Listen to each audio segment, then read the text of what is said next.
ಶ್ರೀ ಗುರುಭ್ಯೋ ನಮಃ. ನಮಸ್ಕಾರ. ಶಿರಸಿಯ ಲಯನ್ಸ್ನ ಈ ಸಭಾಂಗಣದಲ್ಲಿ ನಡೀತಾ ಇರುವಂತಹ ಸ್ವಯಂನ ಸ್ಪರ್ಧಾತ್ಮಕ ಪರೀಕ್ಷೆಗಳ ಕಾರ್ಯಾಗಾರಕ್ಕೆ ವೈಯಕ್ತಿಕವಾಗಿ ಉಪಸ್ಥಿತಳಿರೋದಕ್ಕೆ ಸಾಧ್ಯ ಆಗದೇ ಇರೋದರಿಂದಾಗಿ ಕ್ಷಮೆಯನ್ನು ಕೇಳ್ತೀನಿ. ಪರಮಪೂಜ್ಯ ಶ್ರೀಗಳಿಗೆ ನಮಿಸುತ್ತಾ ಈ ಒಂದು ಸ್ವಯಂನ ಪ್ರಮುಖ ಶಕ್ತಿಗಳಾದಂತಹ ಶ್ರೀಯುತ ಎಸ್ ಎನ್ ಹೆಗಡೆಯವರಿಗೆ, ಆರ್ ಎಸ್ ಹೆಗಡೆಯವರಿಗೆ, ಆರ್ ಜಿ ಹೆಗಡೆಯವರಿಗೆ, ಶ್ರೀಕಾಂತ್ ಹೆಗಡೆಯವರಿಗೆ, ಹಾಗೆಯೇ ಈ ಬಾರಿಯ UPSC ಪರೀಕ್ಷೆಯಲ್ಲಿ ನಮ್ಮ ಜಿಲ್ಲೆಗೆ ಒಂದು ಹೆಮ್ಮೆಗೆ ಕಾರಣರಾದಂತಹ ಮನೋಜ್ ಹೆಗಡೆಯವರಿಗೆ, ಸ್ನೇಹಿತರಾದಂತಹ ಸಂತೋಷ್ ಹೆಗಡೆ, ವೆಂಕಟರಮಣ ಕೌಳಿಕೆರೆಯವರಿಗೆ, ಹಾಗೆ ನೆರೆದಿರುವ ಎಲ್ಲ ಆಕಾಂಕ್ಷಿಗಳಿಗೆ, ಸಂಘಟಕರಿಗೆ ನಮಸ್ಕಾರ. ಸ್ಪರ್ಧಾತ್ಮಕ ಪರೀಕ್ಷೆಯ ಆಕಾಂಕ್ಷಿಗಳಿಗೆ, ಬಹುಮುಖ್ಯವಾಗಿ ನಮ್ಮ ಭಾಗದ ವಿದ್ಯಾರ್ಥಿಗಳಿಗೆ ಒಂದು ನಿಜಾರ್ಥದಲ್ಲಿ ನೋಡಿದ್ರೆ ಅವರ ಜೀನ್ಸಲ್ಲೇ ಆ ಒಂದು ಆಡಳಿತಾತ್ಮಕವಾದಂತಹ ಗುಣ ಇದೆ. ಬನವಾಸಿ ಕದಂಬರ ಆಡಳಿತವನ್ನು, ನಮ್ಮ ಕನ್ನಡದ ಮೊದಲ ಆಡಳಿತಗಾರರ ಒಂದು ಇತಿಹಾಸವನ್ನು ಒಮ್ಮೆ ನೆನಪಿಸ್ಕೊಳ್ಳಿ. ಆಡಳಿತಕ್ಕೆ ಬೇಕಾದಂತಹ ಸಹಜ ಗುಣಗಳು ನಮ್ಮ ಮಣ್ಣಿನ ಜನಕ್ಕಿದೆ. ಓನ್ಲಿ ಥಿಂಗ್ ಅಂತಂದರೆ ನಾವು ಅದನ್ನು ರಿಯಲೈಸ್ ಮಾಡ್ಕೊಂಡಿರಲ್ಲ. ಆ ಒಂದು ಭಾಗಕ್ಕೆ, ಆ ಒಂದು ವಿಭಾಗಕ್ಕೆ, ಆ ಒಂದು ಫೀಲ್ಡಿಗೆ ನಮ್ಮನ್ನು ನಾವು ಒರೆ ಹಚ್ಚಿ ನೋಡ್ಕೊಂಡಿರಲ್ಲ. ಅದೇನೋ ಒಂದು ಕಥೆ ಇದೆ ಅಲ್ಲ, ಒಂದು ದೊಡ್ಡ ಆನೆಯ ಕಾಲಿಗೆ ಒಂದು ಹಗ್ಗವನ್ನು ಕಟ್ಟಿರ್ತಾರೆ, ಚಿಕ್ಕ ಹಗ್ಗವನ್ನು, ಅದರ ಗಾತ್ರಕ್ಕೆ ಹೋಲಿಸಿದಾಗ. ಆದರೆ ನೋಡಿ, ಆನೆ ಚಿಕ್ಕದಿರುವಾಗ ಕಟ್ಟಿರುವಂತಹ ಹಗ್ಗ ಮುಂದಕ್ಕೆ ಹೋಗಬಾರ್ದು ಅನ್ನೋದು ಅದರ ತಲೆನಲ್ಲಿ ಕೂತ್ಕೊಂಡಿರುತ್ತಲ್ಲ, ದೊಡ್ಡದಾದ ಮೇಲೂ ಕೂಡ ಇದೇನೋ ನನಗೆ ಅಡೆತಡೆ ಅಂತ ಅದರ ಗಾತ್ರಕ್ಕೆ ಅದನ್ನು ಈಸಿಯಾಗಿ ಅದು ಭೇದಿಸಿಕೊಂಡು ಮುಂದೆ ಹೋಗ್ಬೋದು. ಆದರೆ ಎಲ್ಲವೂ ಮನಸ್ಥಿತಿ. ನಮ್ಮಲ್ಲಿ ನಮ್ಮದೇ ಆದಂಥ ಒಂದು ಪರಿಸರ ಸಂಪತ್ತಿದೆ. ಜೀವನವನ್ನು ಬೇರೆ ಬೇರೆ ಭಾಗದಲ್ಲಿ ತೊಡಗಿಸ್ಕೊಂಡು ಇಷ್ಟು ದಿನ ಹೋಗ್ತಾ ಇದ್ವಿ. ಆದರೆ ಇದು ಒಂದು ಸೇವಾ ವೃತ್ತಿ ಎನ್ನುವ ಒಂದು ವೃತ್ತಿಯೂ ಇದೆ. ಆ ಆಡಳಿತದ ಭಾಗವಾಗಿಯೂ ಕೂಡ ನಾವು ನಮ್ಮ ಸೇವೆಯನ್ನು ಸಲ್ಲಿಸಬಹುದು, ಸಮಾಜದ ಭಾಗವಾಗಬಹುದು ಅನ್ನೋದನ್ನು ಬಹುಶಃ ನಮ್ಮಲ್ಲಿಯ ವಿದ್ಯಾರ್ಥಿಗಳು ಇನ್ನುವರೆಗೂ ಕಂಡುಕೊಂಡಿಲ್ಲ ಅಂತ ಅನಿಸುತ್ತೆ. ಹಾಗಾಗಿ ಈಗ ಏನು ಕಳೆದ ಕೆಲವು ವರ್ಷಗಳಿಂದ ನಮ್ಮಲ್ಲಿಯ ತುಂಬ ಜನ ಆಡಳಿತಕ್ಕೆ ಬರ್ತಾ ಇದ್ದಾರಲ್ಲ, ರಿಯಲಿ ಅಪ್ರಿಷಿಯಬಲ್.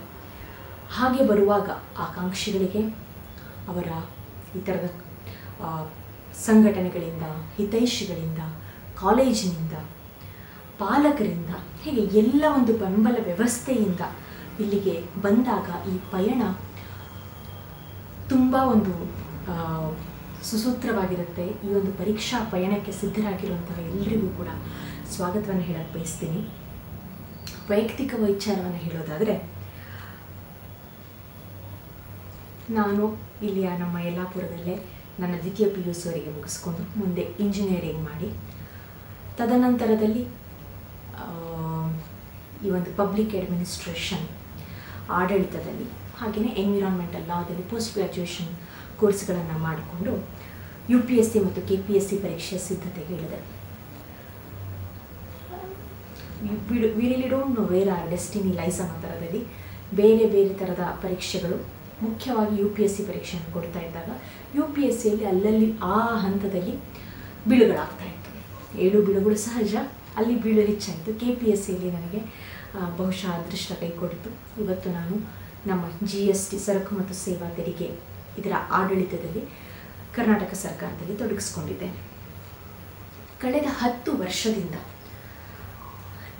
ನಾನು ವೈಯಕ್ತಿಕವಾಗಿ ಮತ್ತು ಥ್ರೂ ಡಿಫ್ರೆಂಟ್ ಆಸ್ಪಿರೆಂಟ್ಸ್ ಹೇಗೆ ಈ ಒಂದು ಸ್ಪರ್ಧಾತ್ಮಕ ಜಗತ್ತು ಸಾಗ್ತಾ ಇದೆ ಅನ್ನೋದನ್ನು ತುಂಬ ಹತ್ತಿರದಿಂದ ಗಮನಿಸ್ಕೊಂಡು ಬರ್ತಾ ಇದ್ದೀನಿ. ಈ ಒಂದು ಸ್ಪರ್ಧಾತ್ಮಕ ಜಗತ್ತಿನಲ್ಲಿ ಸೇವಾ ವೃತ್ತಿಗೆ ಅಥವಾ ಆಡಳಿತ ಸೇವೆಗೆ ನೀವು ಬರಬೇಕು ಅಂತ ಅಂದ್ಕೊಂಡಾಗ ಈ ಪರೀಕ್ಷೆಯನ್ನು, ಇದನ್ನು ಎದುರಿಸಲಿರುವಂತಹ ಬೇರೆ ಬೇರೆ ಹಂತಗಳು ಹೇಗೆ, ಅದಕ್ಕೆ ನಾವು ಮಾಡಿಕೊಳ್ಳಬೇಕಾದ ಸಿದ್ಧತೆಗಳು ಏನು, ಮತ್ತು ಇದು ಉಳಿದ ಪರೀಕ್ಷೆಗಳಿಗಿಂತ ಹೇಗೆ ಭಿನ್ನವಾಗಿದೆ ಅನ್ನೋದನ್ನು ಅರ್ಥ ಮಾಡಿಕೊಳ್ಳೋದು ತುಂಬ ಮುಖ್ಯವಾಗುತ್ತೆ. ಹಾಗಾಗಿ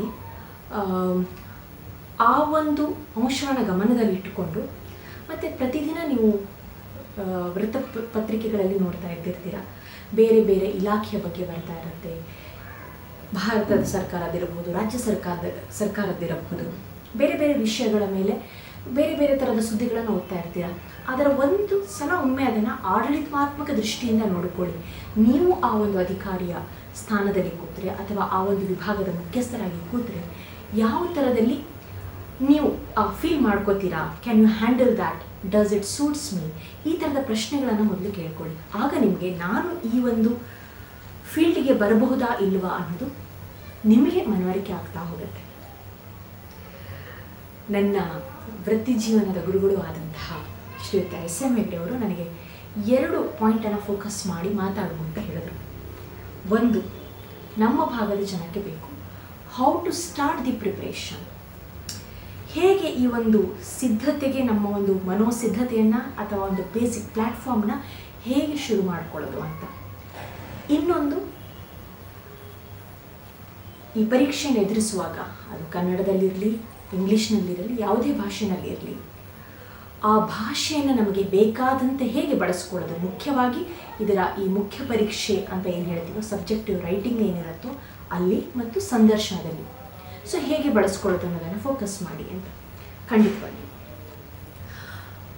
ಈ ಆಡಳಿತಾತ್ಮಕ ಸ್ಪರ್ಧಾತ್ಮಕ ಪರೀಕ್ಷೆಗಳಲ್ಲಿ UPSC ಮತ್ತು KPSC, ಕೇಂದ್ರ ಮತ್ತು ರಾಜ್ಯ ಸರ್ಕಾರದ ಲೋಕಸೇವಾ ಆಯೋಗ ನಡೆಸುವಂತಹ ಪರೀಕ್ಷೆಗಳು ಹೆಚ್ಚು ಕಮ್ಮಿ ಒಂದೇ ಆಗಿದ್ದರೂ ಕೂಡ ಅಲ್ಲಲ್ಲಿ ಸಣ್ಣ ಪುಟ್ಟ ವ್ಯತ್ಯಾಸಗಳಿದೆ. ಅದೇನು ಅಂತ ನೋಡಿಕೊಂಡು ವಿವಿಧ ಹಂತವನ್ನು ಒಮ್ಮೆ ಪರಿಶೀಲಿಸಿಕೊಂಡು ಆಮೇಲೆ ನಾವು ಹಾಗಾದರೆ ಮೊದಲ ಹಂತದಿಂದಲೇ ನೀವು ಯಾವಾಗಲೂ ಹೈಸ್ಕೂಲಲ್ಲಿರುವಾಗ ಯಾಕೆ ನಾನು ಇದನ್ನು ಮಾಡಬಾರ್ದು ಅಂತ ಮನಸ್ಸು ಬಂದರೆ PU ಹಂತದಲ್ಲಿ ಅಥವಾ ಪದವಿ ಹಂತದಲ್ಲಿ ಇದಕ್ಕೆ ಸಿದ್ಧತೆಯನ್ನು ಪ್ರಾರಂಭಿಸ್ತೀರಾ ಅಂತಂದರೆ ಯಾವ ಬಗೆಯಲ್ಲಿ ವೆರಿ ಪ್ರೊಫೆಷ್ನಲ್ ಆಗಿ ಎಷ್ಟಾಗುತ್ತೋ ಅಷ್ಟು ಬೇಗ ಆ ಪರೀಕ್ಷೆಯನ್ನು ಕ್ಲಿಯರ್ ಮಾಡುವ ಥರದಲ್ಲಿ ನಿಮ್ಮನ್ನು ನೀವು ಸಿದ್ಧಗೊಳಿಸ್ಕೋಬೇಕು ಅಂತಂದರೆ ಹೇಗೆ ಹೋಗೋದು ಅನ್ನೋದ್ರ ಬಗ್ಗೆ ಮತ್ತು ಭಾಷೆಯ ಬಗ್ಗೆ ಹೀಗೆ ನಾವು ಇದನ್ನು ಕವರ್ ಮಾಡೋಣ. ಈಗಾಗಲೇ ನಿಮಗೆ UPSC ಪರೀಕ್ಷೆಯಲ್ಲಿ ಯಾವ ಥರದ ಸಿದ್ಧತೆ ಬೇಕು, ಏನೇನು ಹಂತಗಳಿರುತ್ತೆ ಅನ್ನೋದನ್ನು ತಿಳಿಸ್ಕೊಟ್ಟಿರ್ಬೋದು ಅಥವಾ ಇನ್ನು ಮುಂದೆ ಕೂಡ ಅದನ್ನು ಕೇಳಲಿಕ್ಕಿದ್ದೀರಿ.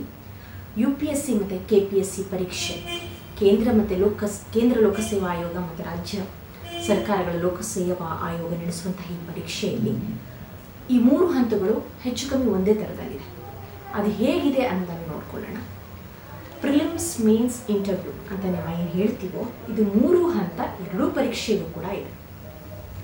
ಮತ್ತು ಅಲ್ಲೂ ಕೂಡ group A, group B officers ಆಗಿ ಸೆಲೆಕ್ಟ್ ಆಗ್ತಿರ್ತೀರ. KPSCಯಲ್ಲೂ ಕೂಡ group A, group B officers ಆಗಿ ಸೆಲೆಕ್ಟ್ ಆಗ್ತಾ ಇರ್ತೀರ.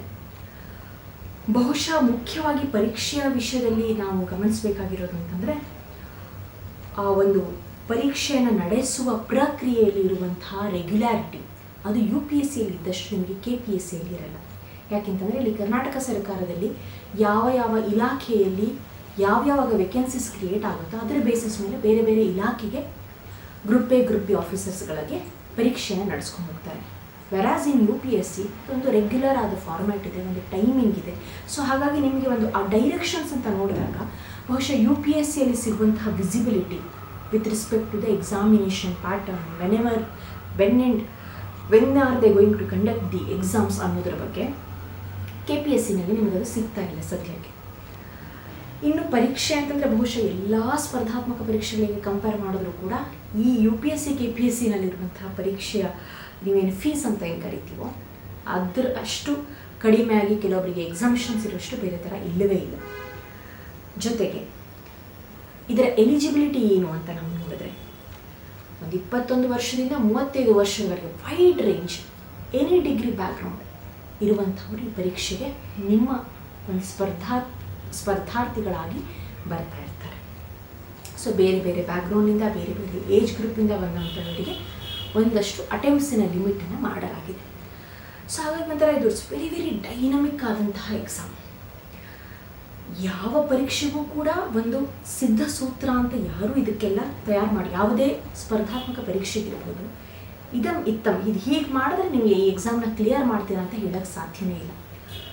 ಬಿಕಾಸ್ ಪ್ರತಿಯೊಬ್ಬರೂ ತೆಗೆದುಕೊಳ್ಳುವಂತಹ ಮಾರ್ಗ ಅಷ್ಟೇ ಒಂದು ಡಿಫ್ರೆಂಟ್ ಆಗಿರುತ್ತೆ, ಯುನೀಕ್ ಆಗಿರುತ್ತೆ, ಒಬ್ಬೊಬ್ಬರ ಸ್ಟೈಲ್ ಒಂದೊಂದು ಥರದಲ್ಲಿರುತ್ತೆ. ಬಟ್ ಸ್ಟಿಲ್ ಈ 3 ಹಂತಗಳನ್ನು ಒಂದೇ ವರ್ಷದಲ್ಲಿ, ಒಂದೇ ನೋಟಿಫಿಕೇಷನ್ ಆದಂತಹ ವರ್ಷದಲ್ಲಿ ನೀವು ಕ್ಲಿಯರ್ ಮಾಡಿ ಸೇವೆಗೆ ಸೇರ್ಕೋಬೇಕು ಅಂತಂದರೆ ಒಂದು ಕಾಮನ್ ಆದಂತಹ ಗೈಡ್ಲೈನ್ ಇದೆ.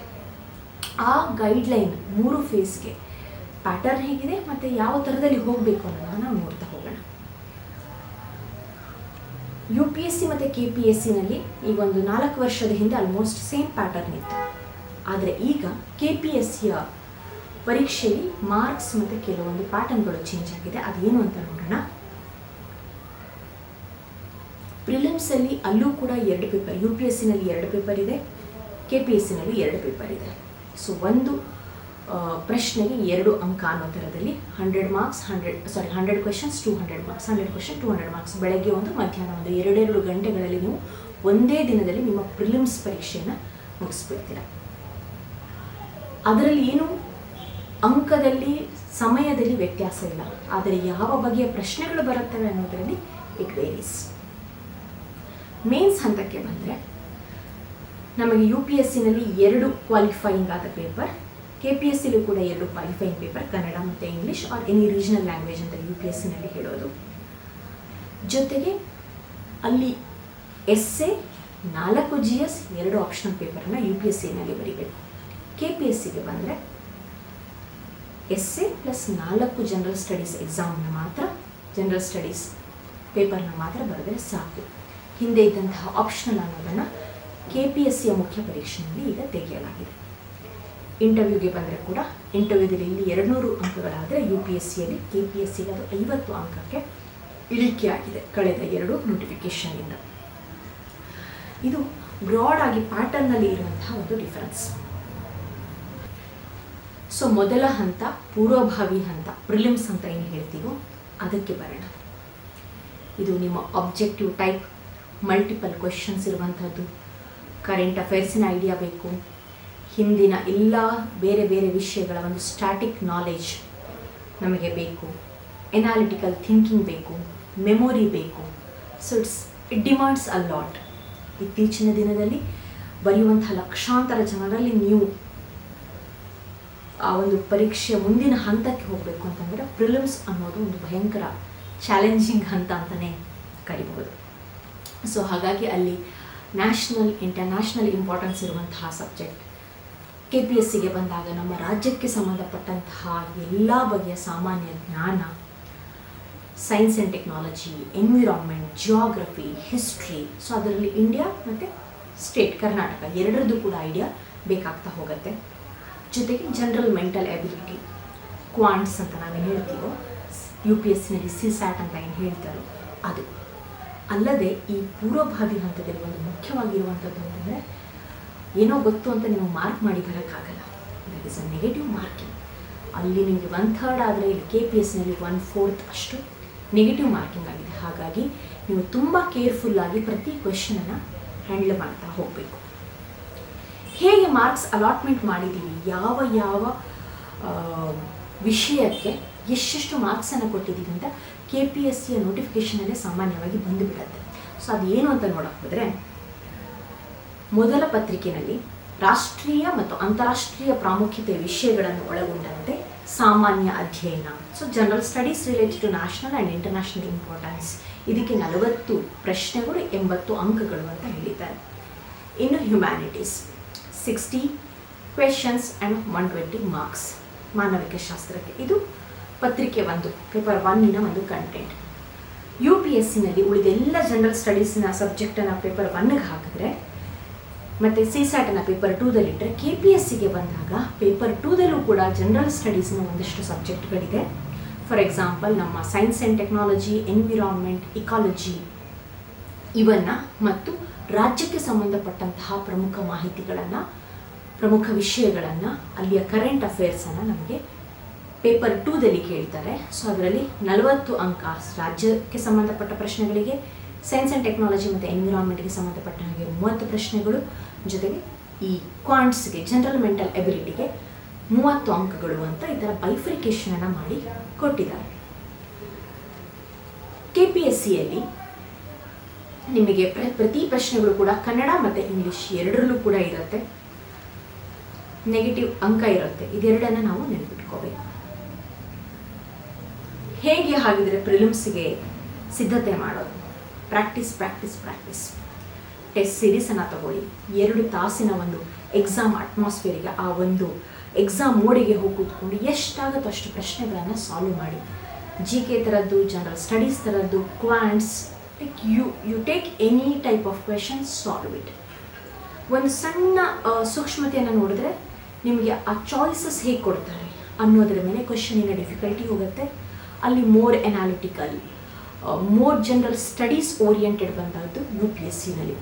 ಇಲ್ಲಿ KPSCಯಲ್ಲೂ ಕೂಡ ಜನರಲ್ ಸ್ಟಡೀಸ್ ರಿಲೇಟೆಡ್ ಕ್ವೆಶನ್ ಇರುತ್ತೆ, ಬಟ್ ಸಿಂಪ್ಲರ್ ನಿಮ್ಮ GK ಕ್ವಿಝ್ ಅಂತ ನೀವೇನು ಹೇಳ್ತೀರೋ ಆ ಥರದ ಪ್ರಶ್ನೆಗಳು, ಮೆಮೊರಿ ಬೇಸ್ಡ್ ಕ್ವೆಶನ್ಗಳು ಕೂಡ ಸಾಕಷ್ಟು ಸಂಖ್ಯೆಯಲ್ಲಿ ಇರುತ್ತೆ. ಹಾಗಾಗಿ ಒಂಥರ ಎಲ್ಲ ಬಗೆಯ ಪ್ರಶ್ನೆಗಳನ್ನು ಆ ಒಂದು 2 ತಾಸಿನಲ್ಲಿ ನಾವು ಅಟೆಂಪ್ಟ್ ಮಾಡೋದಕ್ಕೆ ಸಿದ್ಧತೆಯನ್ನು ಮಾಡ್ಕೋಬೇಕು. ಮುಂದಿನ ಹಂತ ಮೇನ್ಸನ್ನು 2 ಥರದಲ್ಲಿ ನಾನು ಕನ್ಸಿಡರ್ ಮಾಡ್ತೀನಿ.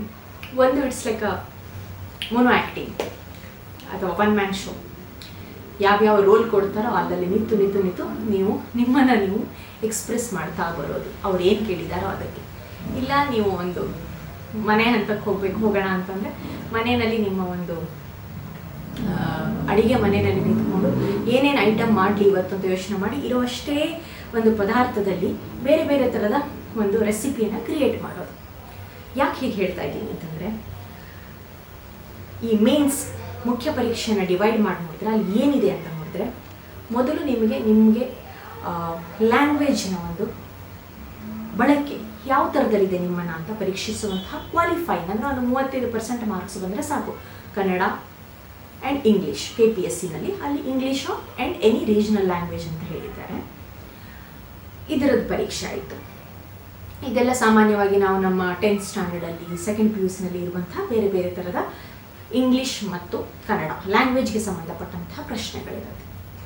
ಇನ್ನೊಂದು ಎಸ್ಸೆ, ಒಂದು ವಿಷಯನ ಕೊಟ್ಟರೆ ಅದರ ಮೇಲೆ ಎಂತಹ ಗ್ರಿಪ್ಪಿಂದ ನೀವು ಬರಿಬಹುದು.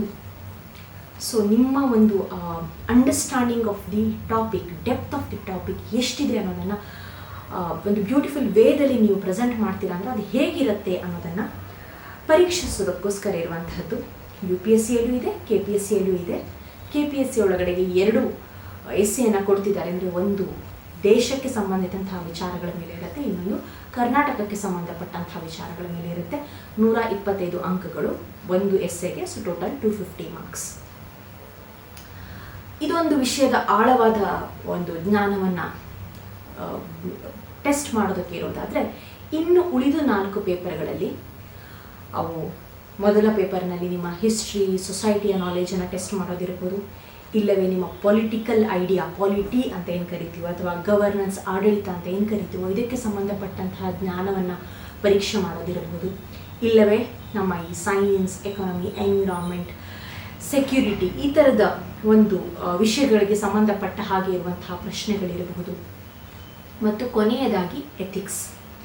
ಸೊ ಈ ಪ್ರೊಫೆಷ್ನಲ್ ಎಥಿಕ್ಸ್ ಅನ್ನೋದು ಆಡಳಿತದಲ್ಲಿ ಇರಬೇಕಾದಂತಹ ಎಥಿಕಲ್ ಇಶ್ಯೂಸ್, ನಿಮಗೆ ಏನೇನು ಬೇಕು ಅನ್ನೋದರ ಬಗೆಗಿನ ಜ್ಞಾನ ಎಷ್ಟಿದೆ ಅನ್ನೋದನ್ನು ಟೆಸ್ಟ್ ಮಾಡೋದಿರ್ಬೋದು. ಇದನ್ನು ಮುಖ್ಯ ಪರೀಕ್ಷೆ ಹಂತದಲ್ಲಿ ನೀವೊಂದು 3 hours 15 to 20 ಕ್ವೆಶನ್ಸ್ನ ಬರೆದು 10 marks 15 marks ಈ ಥರದಲ್ಲಿ ಬರೆದು ಹೇಗೆ ಅದನ್ನು how are you going to express ಅನ್ನೋದನ್ನು ಅಲ್ಲಿ ಟೆಸ್ಟ್ ಮಾಡ್ತಾರೆ. ಈ ಮೇನ್ಸ್ ಹಂತಕ್ಕೆ ಬಂದರೆ ಒಂದು 2-3 ಟಿಪ್ಸನ್ನು ನಾನು ಕೊಡೋಕ್ಕೆ ಇಷ್ಟಪಡ್ತೀನಿ. ಒಂದು, ಅಗೇನ್ ಇಲ್ಲೂ ಕೂಡ practice in a exam atmosphere. ಒಂದು ಟೈಮ್ ಲೈನನ್ನು ಹಾಕೊಂಡು 3 hours ನಾನು 20 ಪ್ರಶ್ನೆಗಳನ್ನು ಬರೀತೀನಿ. ಎಕ್ಸಾಮ್ ಪ್ರೆಷರ್ ಅಂದರೆ, ಬಿಕಾಸ್ ನೀವು ಎಷ್ಟೇ ಮನೆಯಲ್ಲಿ ಕೂತ್ಕೊಂಡಿದ್ರು ಕೂಡ ಎಕ್ಸಾಮ್ಗೆ ಹೋದಾಗ ಇರುವಂತಹ ಆ ಒಂದು ಮನಸ್ಥಿತಿ ಇದೆಯಲ್ಲ, it's all together it's a different. So ಹಾಗಾಗಿ ಆ ಒಂದು ಟೈಮ್ ಲಿಮಿಟ್ ಆ್ಯಂಡ್ ಟೈಮ್ ಪ್ರೆಷರ್ನಲ್ಲಿ ಕುಳಿತು ಬರೆಯೋದನ್ನು ನಾವು ಕಲ್ತ್ಕೋಬೇಕಾಗತ್ತೆ. ಆ್ಯಂಡ್ ನಿಮ್ಮ ಒಂದು ಉತ್ತರಕ್ಕೆ ನೀವೇ ಒಂದು ಫ್ರೇಮ್ ವರ್ಕನ್ನು ಹಾಕ್ಕೋಬೇಕು. ನನ್ನ ಇಂಟ್ರೊಡಕ್ಷನ್ ಸಾಮಾನ್ಯವಾಗಿ ಹೇಗಿರುತ್ತೆ, ಒಂದು ಫ್ಯಾಕ್ಟ್ಸನ್ನು ಇಟ್ಟು ಬರೀತೀನ ನಾನು, ಅಥವಾ ಆ ವಿಷಯಕ್ಕೆ ಹೇಗೆ ಲಿಂಕನ್ನು ಕೊಡ್ತೀನಿ, ಕಂಪ್ಯಾರಿಸನ್ ಕೊಡ್ತೀನ, ಮತ್ತು ಬಾಡಿ ಅಂತ ಬಂದಾಗ ಪಾಯಿಂಟ್ಸ್, ಕ್ವೆಶನ್ ಏನು ಕೇಳಿದ್ದಾರೆ ಆ ಡೈರೆಕ್ಷನ್ ಆಫ್ ದ ಕ್ವೆಶನ್ಗೆ whether I am answering to the question what they have asked, ಅಥವಾ ನನಗೆ ಏನು ಗೊತ್ತಿದೆಯೋ ಅದನ್ನು ಬರೆದ್ಬಿಡ್ತೀನ. ಓಕೆ, ಅದನ್ನು ನೀವು ಕಂಡ್ಕೋತಾ ಬರಬೇಕು. ಕನ್ಕ್ಲೂಷನ್ ನಾರ್ಮಲಿ ನಿಮಗೆ solution oriented, future oriented, optimistic ಆಗಿರುವಂಥದ್ರಲ್ಲಿ ಇರುತ್ತೆ. ಸೊ ಒಂದು ಫ್ರೇಮ್ ವರ್ಕನ್ನು ನೀವು ಹಾಕಿಕೊಳ್ಳಿ. ಪ್ರತಿದಿನ ಬರೀತಾ ಇರಿ. ಈ ಒಂದು ಪರೀಕ್ಷೆಗೆ ಬಂದು ನಾನೊಂದು 2-3 ತಿಂಗಳು ಹಾಕ್ತೀನೋ, 6 ತಿಂಗಳು ಹಾಕ್ತೀನೋ, 1 ವರ್ಷ ಹಾಕ್ತೀನೋ, ಅವರವರ ಒಂದು ಸಾಮರ್ಥ್ಯಕ್ಕೆ ಸಂಬಂಧಪಟ್ಟ ಹಾಗೆ. ಸೊ ಎಷ್ಟು ದಿನ ನೀವು ಕೊಡಬೇಕು ಅಂತಿದ್ದೀರಾ, ಪ್ರತಿದಿನ ಬರೀರಿ, ಒಂದು ಸ್ವಲ್ಪ ಹೊತ್ತಾದರೂ ಬರೀರಿ. ಆ writing practice is very very important. ಜೊತೆಗೆ ಸೆಲ್ಫ್ ಇವ್ಯಾಲ್ಯೂಷನ್ ಹೇಗೆ ಮಾಡ್ಕೋಬೋದು. ಈಗಂತೂ ನಿಮಗೆ ಆ ಕಂಪ್ಯಾರಿಸನ್ಗೆ, ಮಟೀರಿಯಲ್ಸ್ಗೆ, ಮಾಡೆಲ್ ಆನ್ಸರ್ಸ್ಗಳಿಗೆ there is no dearth. So model answers ಅಂತ ಕೊಟ್ಟಿರ್ತಾರೆ, ಟಾಪರ್ಸ್ ಆನ್ಸರ್ ಸಿಗ್ತಾ ಇರುತ್ತೆ. ನಿನ್ನೆನೂ ಕೂಡ ಯಾರೋ ಸ್ವಯಂ ಗ್ರೂಪಲ್ಲಿ ಶೇರ್ ಮಾಡ್ತಾ ಇದ್ರು ಈ ಸಲದ ಟಾಪರ್ ಆನ್ಸರ್ ಹೇಗಿದೆ ಅಂತ. ಸೊ ನೀವು ಬರೆದಿದ್ದನ್ನು ಅದೇ ವಿಷಯಕ್ಕೆ ಸಂಬಂಧಪಟ್ಟಂತಹ ಟಾಪಿಕ್ಗಳನ್ನು ತಗೊಂಡು ಮಾಡೆಲ್ ಆನ್ಸರ್ಸ್ ಜೊತೆ ಕಂಪೇರ್ ಮಾಡ್ಕೊಳ್ಳಿ ಮತ್ತು ಟಾಪರ್ಸ್ ಆನ್ಸರ್ಸ್ ಜೊತೆ ಕಂಪೇರ್ ಮಾಡ್ಕೋತ ಹೋಗಿ. ಸೊ ನಿಧಾನವಾಗಿ ಅದನ್ನು ನೀವು ಕಲ್ಟಿವೇಟ್ ಮಾಡ್ಕೋಬೋದು. ಸೊ ಒಂದು ವಿಷಯದ ಬಗೆಗೆ ನಮ್ಮ ಒಪಿನಿಯನನ್ನು ಕೊಡೋದು ಹೇಗೆ, ಫಾರ್ ಎಕ್ಸಾಂಪಲ್ ನ್ಯೂಸ್ ಪೇಪರ್ ಓದುವಾಗ, ಎಡಿಟೋರಿಯಲ್ ಓದುವಾಗ ಹೇಗೆ ಒಂದು ವಿಷಯಕ್ಕೆ ಒಪಿನಿಯನನ್ನು ಕೊಡ್ತಾ ಹೋಗ್ತಾರೆ, ಈ ಥರದಲ್ಲಿ. ಇಲ್ಲೇ ನಾನು ಆ ವಿಷಯವನ್ನು ಹೇಳಿಬಿಡ್ತೀನಿ. ಹೌ ಟು ಪ್ರಿಪೇರ್ ಅಲ್ವಾ, how to start, how to begin for the competitive examination ಅಂತ ಬಂದಾಗ ಬಹುಶಃ ನಾನು ಹೇಳೋಕ್ಕೆ ಇಷ್ಟಪಡೋದು ಫಸ್ಟ್ ನಿಮ್ಮ school books. But school books ಅದು ನಮ್ಮ ಸ್ಟೇಟ್ ಸಿಲೆಬಸ್ ಇರ್ಬೋದು, ಸೆಂಟ್ರಲ್ ಸಿಲೆಬಸ್ ಇರ್ಬೋದು, ಅದನ್ನು ನಿಮ್ಮ ಒಂದು ಇಷ್ಟು ದಿನ ಏನು ಸ್ಕೂಲ್ ಲೆವೆಲಲ್ಲಿ, ಕಾಲೇಜ್ ಲೆವೆಲಲ್ಲಿ ಓದ್ಕೊಂಡು ಬಂದಿದ್ದೀರಲ್ಲ, ಎಕ್ಸಾಮ್ ಬರೀಬೇಕು ಅಂತ, ಅದನ್ನು ಬಿಟ್ಟು ಆ ಮನಸ್ಸಿಂದ ಹೊರಬಂದು ಒಂದು ಸಲ ಇದನ್ನು ಅರ್ಥ ಮಾಡಿಕೊಳ್ಬೇಕು ಅಂತ ಓದ್ತೀನಿ. ಎಕ್ಸಾಮನ್ನು ಬರೆಯುವಂಥ ಯಾವುದೇ ಪ್ರೆಷರ್ ಇಲ್ಲದೆ ಓದ್ತೀನಿ ಅಂತ ನೋಡ್ಕೊಂಡು ಬನ್ನಿ. ಬಿಕಾಸ್ KPSC UPSC ಅಂತಹ ಒಂದು ಎಕ್ಸಾಮಿನೇಷನ್ ಅಥಾರಿಟಿಗಳು ಪ್ರಶ್ನೆಯನ್ನು ಕೊಡ್ತಾರೆ ಅಂದರೆ there should be a very authentic source. ಅಲ್ಲೋ ಇಲ್ಲೋ ಅಂಬಿಗ್ವಿಯಸ್ ಇರುವಂತಹ ಪ್ರಶ್ನೆಗಳು ಬರಬಹುದು, ಆದರೆ ಓವರ್ ಆಲ್ ಆಗಿ ಅದಕ್ಕೊಂದು ಸೋರ್ಸ್ ಅಂತ ಬೇಕಾಗಿರುತ್ತೆ, ಅವರ ಪ್ರಶ್ನೆಗಳಿಗೊಂದು ಸೋರ್ಸ್ ಅಂತ ಬೇಕಾಗಿರುತ್ತೆ. ಸೊ ಅದರಲ್ಲಿ best is the first and the best is the school books for any topic you take. Next ನಮ್ಮ ಪ್ರೆಸೆಂಟ್ ನಾಲೆಜ್ ಹೇಗಿದೆ, ಕರೆಂಟ್ ಅಫೇರ್ಸ್ ನಾಲೆಜ್ ಹೇಗಿದೆ ಅನ್ನೋದಕ್ಕೆ ನ್ಯೂಸ್ ಪೇಪರ್ನ ಎಲ್ಲ ಏಜ್ ಗ್ರೂಪ್ ಅವರು ಓದ್ತಾ ಇರ್ತಾರೆ. ಬಟ್ ಈ ಒಂದು ಕಾಂಪಿಟೇಟಿವ್ ಎಕ್ಸಾಮಿನೇಷನ್ಗೆ ಅಂತ ಬಂದವರು ಓದೋ ರೀತಿ ಹೇಗಿರುತ್ತಲ್ವ, ನಮಗೆ ಆಡಳಿತಾತ್ಮಕವಾಗಿ ಏನು ಬೇಕು, ಯಾವ ಹೊಸ ಸ್ಕೀಮ್ ಮಾಡಿದ್ದಾರೆ, ಯಾವ ಪಾಲಿಸಿ ಮಾಡಿದ್ದಾರೆ, ಸೊ ಆ ಒಂದು ವಿಷಯದಿಂದ ನಮಗೇನು ಬೇಕು ಆ ಥರದಲ್ಲಿ ನ್ಯೂಸ್ ಪೇಪರನ್ನು ಓದೋದನ್ನು ನೀವು ಈಗಲಿಂದಾನೆ, ಯಾವ್ಯಾವ ಹಂತದಲ್ಲಿದ್ದರೂ ಈಗಲಿಂದಾನೇ ನೀವು ಆರಂಭ ಮಾಡ್ಕೋಬೋದು. ಇನ್ನೂ ಒಂದು ಸ್ವಲ್ಪ ಮುಂದಕ್ಕೆ ಹೋಗಿ ನಾನು ಸ್ವಲ್ಪ ಸೀರಿಯಸ್ ಆಗಿ ಪ್ರಿಪೇರ್ ಆಗ್ತೀನಿ ಅಂತ ಹೇಳೋರು, ಬಹುಶಃ ನನ್ನ ಪ್ರಕಾರ ಕರ್ನಾಟಕವನ್ನು ಅರ್ಥ ಮಾಡ್ಕೋಬೇಕು ಅಂದರೆ ಹ್ಯಾಂಡ್ ಬುಕ್ ಆಫ್ ಕರ್ನಾಟಕನ ಓದಿ. ಅಪಾರ್ಟ್ ಫ್ರಮ್ ಸ್ಕೂಲ್ ಬುಕ್ಸ್ ತುಂಬ ಚೆನ್ನಾಗಿ ಒಂದೊಂದು ಸಬ್ಜೆಕ್ಟ್ಗೆ ಎಷ್ಟು ಬೇಕೋ ಅಷ್ಟನ್ನು ಎಲ್ಲ ಒಂದು ವಿಭಾಗ ಕರ್ನಾಟಕದ ಬೇರೆ ಬೇರೆ ಬೇರೆ ವಿಷಯಗಳನ್ನು, ಆಸ್ಪೆಕ್ಟ್ಸನ್ನು ಕವರ್ ಮಾಡಿ ಹಾಕಿದ್ದಾರೆ, ಅದನ್ನು ನೋಡ್ಕೋಬೋದು. ಸೇಮ್ ಫಾರ್ ದಿ ಇಂಡಿಯಾ ಅಂತ ಬಂದರೆ ಇಂಡಿಯಾ ಇಯರ್ ಬುಕ್, ಜೊತೆಗೆ ಎಕನಾಮಿಕ್ ಸರ್ವೆಯನ್ನು ಓದಿ. ಅಲ್ಲಿ ನಮ್ಮ ಪ್ರತಿ ದೇಶದಲ್ಲಿ ಆಗುವಂತಹ ಪ್ರತಿಯೊಂದು ವಿಷಯದ ಬಗ್ಗೆಯೂ ಕೂಡ ವಿತ್ ಸ್ಟ್ಯಾಟಿಸ್ಟಿಕ್ಸ್ ನಿಮಗೆ ಐಡಿಯಾ ಸಿಗುತ್ತೆ. ಸೊ ಇದನ್ನು ನೀವು ಒಂದು ಬೇಸಾಗಿ ಇಟ್ಕೊಂಡು ಇದನ್ನು ಪದೇ ಪದೇ ಓದಬಹುದು. ಇಲ್ಲ ನಾನು ಪದವಿ ಹಂತದಲ್ಲಿದ್ದೀನಿ, 1-2 ವರ್ಷದಲ್ಲಿ ಕೊಡ್ತಾ ಇದ್ದೀನಿ ಅಂತಂದರೆ ಬಹುಶಃ ನನ್ನ ಪ್ರಕಾರ 1-2-3 ಕರ್ನಾಟಕದ ಹಿಸ್ಟ್ರಿ ಬೇಕು ಅಂತಂದರೆ ನಿಮಗೆ ಸೂರ್ಯನಾಥ್ ಕಾಮತ್ ಅವರ ಹಿಸ್ಟ್ರಿ ಬುಕ್ ಓದ್ಬೋದು, ಜಿಯೋಗ್ರಫಿಗೆ ರಂಗನಾಥ್ ಅವರ ಬುಕ್ನ ಓದ್ಬೋದು, ಲಕ್ಷ್ಮೀಕಾಂತ್ ಅನ್ನೋ ಪೊಲಿಟಿ ಬುಕ್ಕು, ಇಲ್ಲ ಗಂಗಾಧರ್ ಅಂತ ಕನ್ನಡದಲ್ಲಿ ಬರೆದಿದ್ದಾರೆ ಅವ್ರ ಪುಸ್ತಕವನ್ನು ನೀವು ಓದಬಹುದು. ಕೃಷ್ಣಮೂರ್ತಿಯವರು ಎಕನಮಿಗೆ ಬರೆದಿದ್ದಾರೆ, ಅದನ್ನು ನೋಡ್ಕೋಬಹುದು. ಸೊ ಅಂದರೆ ಬಹುಶಃ ಈ ಹಂತದಲ್ಲೇ ನಿಮ್ಮ ಬೇರಿನ ಹಂತದಲ್ಲಿ ಯಾವ್ಯಾವ ಇನ್ನೂ ಕೂಡ ನಿಮ್ಮ ಡಿಗ್ರಿ ಮುಗಿಸಿರಲ್ಲ ಅಲ್ವಾ, ಆ ಹಂತದಲ್ಲೇ ನಿಮಗೆ ಸರಿಯಾದ ಪೋಷಕಾಂಶ ಸಿಕ್ಕು ಒಳ್ಳೆ ಬೇಸ್ ಇದ್ದರೆ, ಅಂದರೆ ಇನಿಷಿಯಲ್ ಆಗಿ history, economy, geography, environment, science and technology, polity, ಇಷ್ಟು ವಿಷಯಗಳ ಬಗೆಗೆ, ಅವುಗಳ ಆ ಶಾಸ್ತ್ರದ ಬಗೆಗೆ, the study of those fields, ಅದ್ರ ಬಗೆಗೆ ಒಂದು ಬೇಸಿಕನ್ನು, ಫಂಡಮೆಂಟಲ್ನ ನೀವು ರೆಡಿ ಮಾಡ್ಕೊಬಿಟ್ರೆ ಮುಂದೆ ಆ ಎಕ್ಸಾಮಿಗೆ ಬೇಕಾದಂತಹ ಕರೆಂಟ್ ಅಫೇರ್ಸ್, ಮಾಕ್ ಟೆಸ್ಟ್, ಮೆಂಟರ್ನ ಕೇಳ್ಕೊಂಡು ಅಲ್ಲಿ ಇಲ್ಲಿ ಬೇಕಾದಂತಹ ಚೇಂಜಸ್ ಮಾಡ್ಕೊಳ್ಳೋದು ಅದನ್ನು ಆಮೇಲೆ ಮಾಡ್ಕೋಬೋದು. ಈ ಹಂತದಲ್ಲಿ ಈ ಒಂದು ಫಂಡಮೆಂಟಲ್ ವರ್ಕ್ಶಾಪಿನ ಐಡಿಯಾನೂ ಕೂಡ ಅದೇ ಅಂತ ಅನ್ಕೋತೀನಿ. ಸೊ ಫಂಡಮೆಂಟಲ್ಸ್ನ ಗಟ್ಟಿ ಮಾಡ್ಕೋತಾ ಹೋಗಿ. ಆ್ಯಂಡ್ ಒಂದನ್ನು ನೆನ್ಪಿಟ್ಕೋಬೋದು, ನಾವೆಲ್ಲ ಇರುವಂಥದ್ದೇ ಒಂದು ಸ್ಪರ್ಧಾತ್ಮಕ ಜಗತ್ತು. ಪ್ರತಿಯೊಂದು ನಮ್ಮನ್ನು ನಾವು ಸ್ಪರ್ಧೆಗೆ ಒಡ್ಕೋತಾನೆ ಇರ್ತೀವಿ. ಆದರೆ ಅದೊಂದು ಹಿತವಾದ ಸ್ಪರ್ಧೆ ಆಗಿರಲಿ. ಆ ಒಂದು ಸ್ಪರ್ಧೆನೇ, ಯಾಕೆಂದರೆ ಈಗಿನ ಸ್ಕೂಲ್ ಸ್ಟಡೀಸ್, ಕಾಲೇಜ್ ಸ್ಟಡೀಸ್ ಕೂಡ ಹಾಗೆ ಇರೋದ್ರಿಂದಾಗಿ ಒಂದನ್ನು ನಾನು ನೆನ್ಪಿಟ್ಕೊಳ್ಳೋಕೆ ಹೇಳ್ತೀನಿ. ವಿವೇಕಾನಂದರು ಶಿಕ್ಷಣದ ಬಗ್ಗೆ ಹೇಳಿದಂತಹ ಮಾತು, ಶಿಕ್ಷಣವೆಂದರೆ ನಿಮ್ಮ ಮೆದುಳಿನೊಳಗೆ ತುರುಕಲ್ಪಟ್ಟು ಅಲ್ಲಿ ಜೀರ್ಣವಾಗದೆ ಜೀವನ ಪರ್ಯಂತ ಒಂಥರ ದಂಗೆ ಎಬ್ಬಿಸುವ ಸಮಾಚಾರಗಳ ಮೊತ್ತವಲ್ಲ. ಶಿಕ್ಷಣವೆಂದರೆ ಜೀವನ ನಿರ್ಮಿಸುವ ಚಾರಿತ್ರ್ಯ ನಿರ್ಮಾಣದ ಒಂದು ವಿಚಾರಗಳ ಮೈಗೂಡುವಿಕೆ ಅಂತ. ಸೊ ಆ ಒಂದು ದೃಷ್ಟಿಯನ್ನೇ ಇಟ್ಕೊಂಡು ನೀವು ಈ ಒಂದು ಪರೀಕ್ಷೆಗೂ ಕೂಡ ಈಗಲಿಂದನೇ ಸಿದ್ಧತೆಯನ್ನು ಮಾಡ್ಕೊತ ಹೋಗಿ ನನ್ನ ಅರಿವನ್ನು, ನನ್ನ ಜ್ಞಾನವನ್ನು, ವಿಷಯದ ಗ್ರಹಿಕೆಯನ್ನು ನಾನು ಜಾಸ್ತಿ ಮಾಡ್ಕೊತಾ ಹೋಗ್ತೀನಿ ಅನ್ನುವಂತಹ ಒಂದು ನಿಟ್ಟಿನಲ್ಲಿ ಸಾಗಿ ಒಂದಷ್ಟು ಕಾನ್ಫಿಡೆನ್ಸ್ನ ಇಟ್ಟುಕೊಂಡು ನಿಮ್ಮ ಏನಂತೀರ ಸಮಾನ ಮನಸ್ಕರ ಒಟ್ಟಿಗೆ ಒಡಗೂಡಿ ಸಿದ್ಧತೆಯನ್ನು ಮಾಡ್ಕೊತಾ ಬನ್ನಿ. ಖಂಡಿತವಾಗಿಯೂ ಕೂಡ ಈ ಪರೀಕ್ಷೆಯನ್ನು ಎದುರಿಸೋದಕ್ಕೆ ನಿಮಗೆ ಬೇಕಾದ ಒಂದು ಬೇಸನ್ನು ಈಗಲೇ ನೀವು ಸಿದ್ಧತೆ ಮಾಡ್ಕೋಬೋದು. ಇನ್ನೊಂದು ಕೊನೆಯ ಹಂತಕ್ಕೆ ನಾವು ಬರೋದಾದರೆ ಅದು ನಿಮ್ಮ ಒಂದು ವ್ಯಕ್ತಿತ್ವ ಪರೀಕ್ಷೆ ಅಥವಾ ಸಂದರ್ಶನ ಅಂತ ಕರೆಯುವಂಥದ್ದು. ಬಹುಶಃ KPSCನಲ್ಲಿ ನಿಮಗೆಲ್ಲ ಗೊತ್ತಿರುತ್ತೆ, ಫಾರ್ ಸಮ್ ರೀಸನ್ಸ್ ಸೊ ಅದರ ಅಂಕವನ್ನು ಕಡಿಮೆ ಮಾಡಿದ್ದಾರೆ.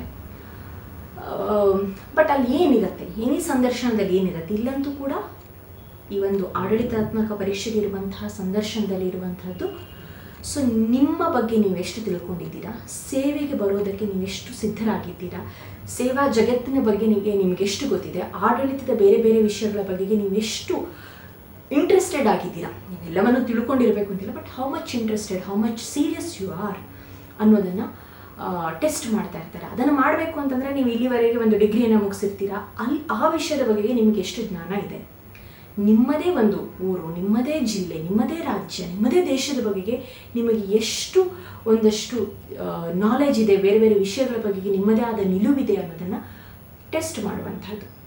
ಬಹುಶಃ ಇದಕ್ಕೂ ಕೂಡ ನಿಮ್ಗೆ ಯಾವ ಬೇಕೋ ಆ ಲ್ಯಾಂಗ್ವೇಜನ್ನು ನೀವು ಸೆಲೆಕ್ಟ್ ಮಾಡ್ಕೋಬೋದು.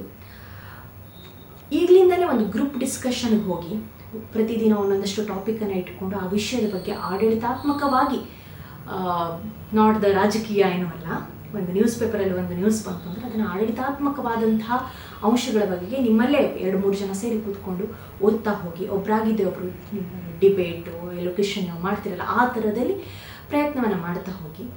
ಸೊ ಐ ಥಿಂಕ್ ಈ 3 ಹಂತಕ್ಕೆ ಒಂದಷ್ಟು ಬೇಕಾದಂತಹ ಪ್ರಿಲಿಮಿನರಿ ಸಿದ್ಧತೆಯನ್ನು ನೀವು ಮಾಡಿಕೊಂಡ್ರೆ ಖಂಡಿತವಾಗಿಯೂ ನೀವು ಡಿಗ್ರಿಯನ್ನು ಮುಗಿತಾ ಇದ್ದಾಗೇ ಈ ಪರೀಕ್ಷೆಯನ್ನು ಎದುರಿಸೋದಕ್ಕೆ ಶುರು ಮಾಡೋದಕ್ಕೆ ನಿಮ್ಮನ್ನು ನೀವು ಸಿದ್ಧಗೊಳಿಸ್ಕೊಂಡ ಹಾಗೆ ಆಗುತ್ತೆ. ಇದಿಷ್ಟು ಓವರಾಲ್ ಆಗಿ ನಾನು ಹೇಳೋಕ್ಕೆ ಇಷ್ಟಪಡುವಂಥದ್ದು.